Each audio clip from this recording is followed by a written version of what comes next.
خطيرة، الريال في الأخيرة خطيرة، خوسيلو مش هيحطها بيلاقي جول جول جول جول جول جول جول جول جول جول جول جول واحد. احسب يا مان احسب يا زول فريقك ما عنده اي حاجه، الليلة فريقك ما عنده اي حاجه.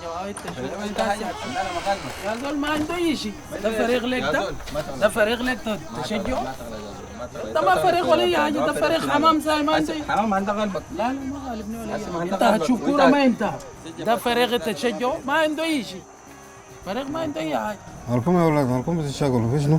زول ده هتغلط في اللعيبه بتاع يا اخي انا بغلط يا زول، انا بغلط يا زول، بغلط يا اخي. انت داير شنو انت؟ انا بغلط يا زول، داير تعمل شنو؟ داير تعمل يا شنو؟ اخي الكل انتوا بتشاكلوا الناس اللي ما بيعرفوا عنكم اي حاجه، عايزين انتوا عايشين كيف ولا قاعد بتعملوا في شنو؟ ما تبغوا تشاكلوا بوسط كلام زي كده، كوره بتاع شنو تشاكلوا فيه؟ تشاكلوا في كلام الناس ما عندهم لكم اي حاجه. يعني تعرف يا حاج، الكوره ده بيكون عندنا هنا بنهاجم، لكن لما يشيلوا مننا بنلعب دفاع بس. كلامه صح. يا اهل الكم، يا اهل الايام. البارسا يريد أن يواصل السيطرة على مدريد.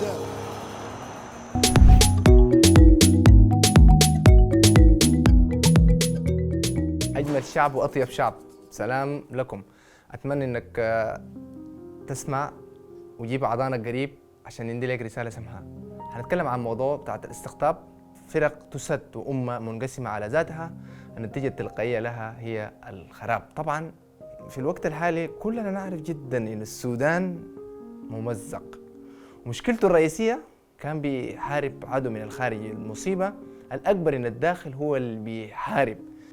كلنا في بيت واحد ربما نكون، وفي كل يوم من أيامها تزداد معاناة. شعبها عشرات الآلاف فقدوا حياتهم، وملايين من الناس تشردت.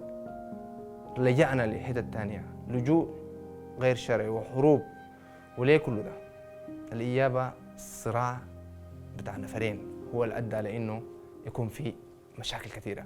المشكلة الأكبر والأخطر إن الأزمة مش وقفت على كده، لكن القبيلة الواحدة والأسرة الواحدة تطربت، بقت في انقسامات، بقت في لعنة، وبقى في يعني فكرين متطرفين يعني، وفي وحشية لدرجة إنه ممكن بدم بارد القريب يقتل في بعض.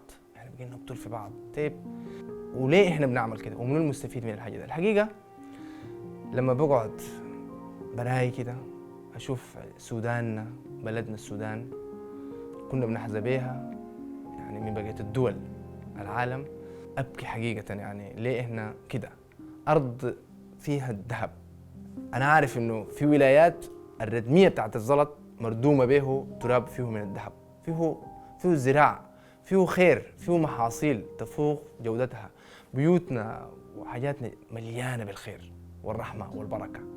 العالم سمانا إنه إحنا سلة غذاء العالم. مش سمونا عشان عجبا، لكن بالحقيقة لما إحنا نيجي نشوف مواردنا وحاجاتنا يعني بتفيد بالخير والكرم.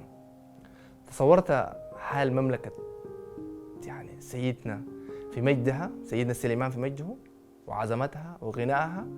بعد وفاة الملك سليمان انقسمت المملكة الموحدة إلى مملكتين، إسرائيل في الشمال ويهوذا في الجنوب. لما نقارن الاستقطاب اللي حاصل في بلدنا بنلاقي شبه الأحداث مع اختلافات تفاصيل بسيطة لكنها سطحية، إنما الاتفاق الجوهري هو نفس الحدث. والانقسام السياسي والجغرافي لو قارنت بالاستقطابات اللي بيحصل في السودان، نفس الخلافات السياسية والقبلية كانت النتيجة الحتمية إلى تقسيم الأمة الواحدة إلى كيانين متناحرين، وتلاشت المملكة بالكامل.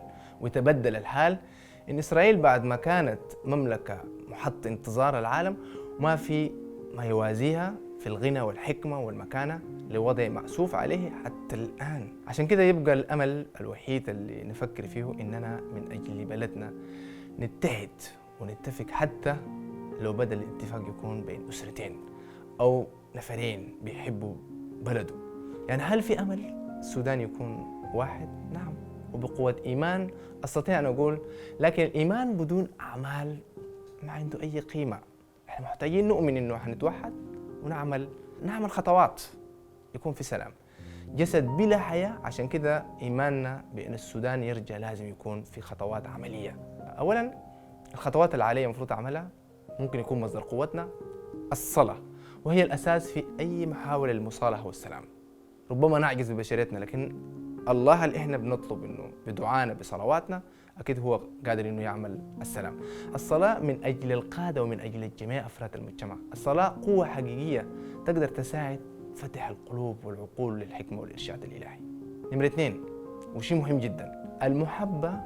أحب قريبي زي ما أنا بحب نفسي، أحب الآخر، وأغفر وأسامح. يعني أقول للآخر أنا سامحتك ولسه في قلبي في حاجات تانية. أسامحه إنه أنسى كل ما فعله. أطلب في صلاتي إنه الله يغيرني، والله يقدر إنه المحبة تثمر نجاح وسلام. نمرة 3، العمل الجماعي والخدمة. بغض النظر دمنه وبنتمي لياتو قبيلة أو لياتو جهة، أفتح مجال التعاون بيخلق كمان مجال للتواصل بيننا. خلينا نقبل بعضنا، خلينا نقبل بعضنا بمختلف قبائلنا، بمختلف ألواننا، بمختلف أشكالنا. إحنا كلنا سودانيين. أزمة السودان أن نقول لا للاستقطاب، يعني ما نقول ده زولي وده زولي وخليه هو يدافع. السودان بلد واحد حر كريم، وغيرتي حقيقة على بلدي تخليني أحب أخوي. أنا وهو نقدر نحمي السودان، ولا نخلي أي حد يفرق بيننا عشان يسود علينا. لحد هنا انتهت الحلقة، لكن ما انتهت صلاتي ومحبتي للسودان لبلدي ولأهلنا. وإلى أن ألقاكم من جديد في حلقة تانية، حانتظر مشاركتكم معي على صفحات التواصل البرنامج. سلام، تشاو، كونوا على خير.